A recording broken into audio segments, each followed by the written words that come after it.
Can you see those fallow deer? It's a herd, a small herd of 3 females, and they went through that fence, huh? They're worse than warthogs and bush pigs. They crawl underneath that fence. You think a rabbit will have difficulty escaping, but they go through. That's a ram with, it loses its horns and then it regrows. But that one, it's still got one antler on its head. Its left hand antler is still there. And that prevents it from crawling under because you can't get its head through. If it gets its head through, its body contracts and it slips through like a snake. But he's stuck. I wonder why they're so wild. You know, fallow deer are tame game. They're game that's reasonably docile.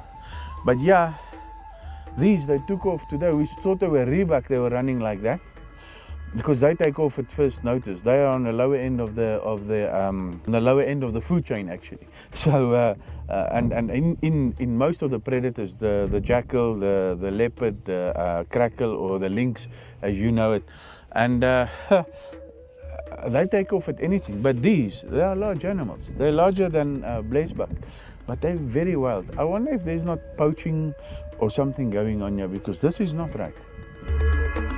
Thinking about it and considering it, once I get a feeling like this, I'm almost never wrong. And the only thing, I don't think people will poach you with rifles, but people will poach you with dogs.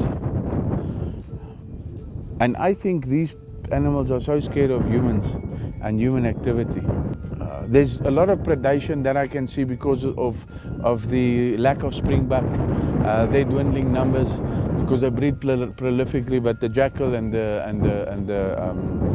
the lynx and the leopard will just clean them out. There's some brown hyena as well, and they get clever and they hunt in packs. But that's not on their food list. And I think we haven't seen them. Such is the nature of game, and they know how they blend in. But if you look carefully, you can see the outline and the silhouette of the heads and the ears. Those lot that we saw earlier today that were taking off like the devil was chasing them, they're there under that tree and taking a siesta. Now, the difference between the two sides of the farms and the animals, this was their nature. Us being 40 yards from them, 35 meters, shows you that animals adapt and animals know where they're comfortable. It's like a dog or a cat or a horse. It has its comfort zone and it has its places of discomfort and distrust. And on that side of the farm, that was quite apparent. And on this side, the absolute opposite is also apparent.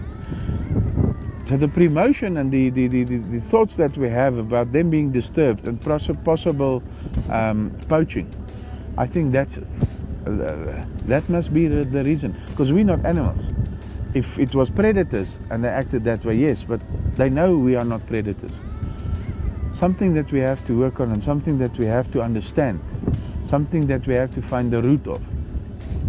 And I won't stop until I have the answer.